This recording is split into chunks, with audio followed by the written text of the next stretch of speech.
अस्सलाम वालेकुम Sindhi info channel सां गॾु आहियां अब्दुल क़यूम। दोस्तों, पाकिस्तान में अॼुकल्ह हिकु ड्रामो हले पियो उर्तुगरुल। हीउ ड्रामो पाकिस्तान में तमामु मशहूरु वियो आहे। घणा माण्हू हिन खे ॾिसनि पिया। हिन वीडियो में तव्हांखे ॿुधाईंदासीं त असुलु उर्तुगरुल केरु हुयो या हीउ ड्रामो कंहिं ते ठाहियो वियो आहे। गाज़ी उर्तुगरुल जी बायोग्राफी ॾिसंदासीं। वीडियो खे लाइक कंदा, चैनल खे सब्सक्राइब। अचो त ॾिसूं था उर्तुगरुल। उर्तुगरुल जी माना आहे उकाबी शख़्स या उकाबी सिपाही या शिकारी। उर्तुगरुल काई कबीले जा सरदार हुआ। उन्हनि खे आम तौर ते गाज़ी जे लक़ब सां ॼाणियो वेंदो हो।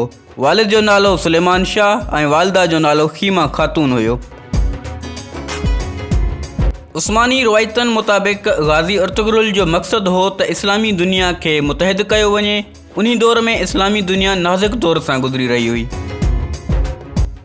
मंगोलियन ऐं सलेबियन जा मुसलमाननि मथां ज़ुल्म थी रहिया हुआ, जेके मुसलमाननि खां बैतुल मुक़द्दस ऐं शाम जा इलाइक़ा खसणु चाहींदा हुआ। मुसलमान इन्हनि मामलनि खां लापरवाह थी हिक ॿिए सां विढ़ण में पूरा हुआ।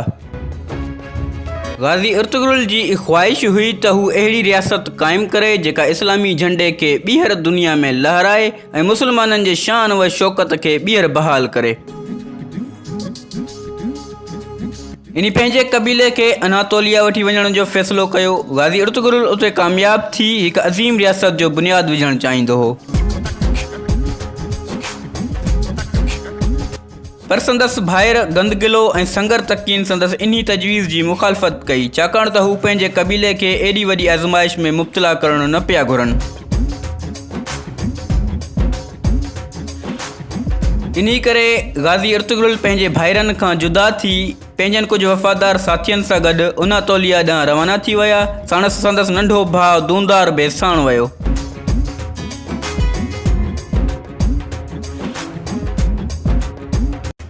गाज़ी उर्तुगरुल बाज़ंतीनी सल्तनत जी हदनि ते पहुचण खां पोइ उते रूमी सल्जोक सल्तनत जे मातहत थी बाज़ंतीनियनि सां वेड़ कई ऐं हिननि खां मुख़्तलिफ़ इलाइक़ा ऐं शहर फ़तह करे उते इस्लामी निज़ाम क़ाइमु कयो ऐं अदल व इंसाफ़ जी हाकिमियत क़ाइमु कई।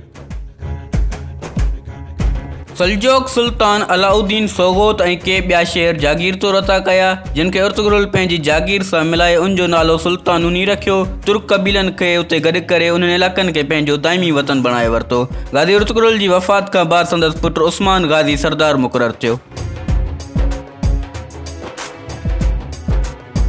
गाज़ी उर्तुगरुल सल्जोक सुल्तान अलाउद्दीन जी भाइटी हरीमा ख़ातून सां शादी कई, जंहिं मां हिन खे 3 पुट गंदोज़, सावची ऐं उस्मान ॼा हुआ, जिन मां सभिनी खां वधीक शोहरत संदसि नंढे पुट उस्मान गाज़ी खे मिली। दोस्तों, कहाणी जो मतिलबु हीअ आहे त गाज़ी उर्तुगरुल अहिड़े दौर में इस्लाम जो झंडो बुलंद कयो जॾहिं मुसलमाननि सां काफ़रनि जो बि साज़िशूं हली रहियूं ऐं मुसलमान पाण में बि विढ़ी रहिया हुआ। गाज़ी उर्तुगरुल मुसलमाननि खे बि मुतहद कयो ऐं काफ़रनि सां बि जिहाद कयो। उम्मीद आहे दोस्तों वीडियो पसंदि आई हूंदी। वीडियो खे लाइक कंदा ऐं चैनल खे सब्सक्राइब। मिलंदासीं अगली वीडियो में। अल्लाह हाफ़िज़।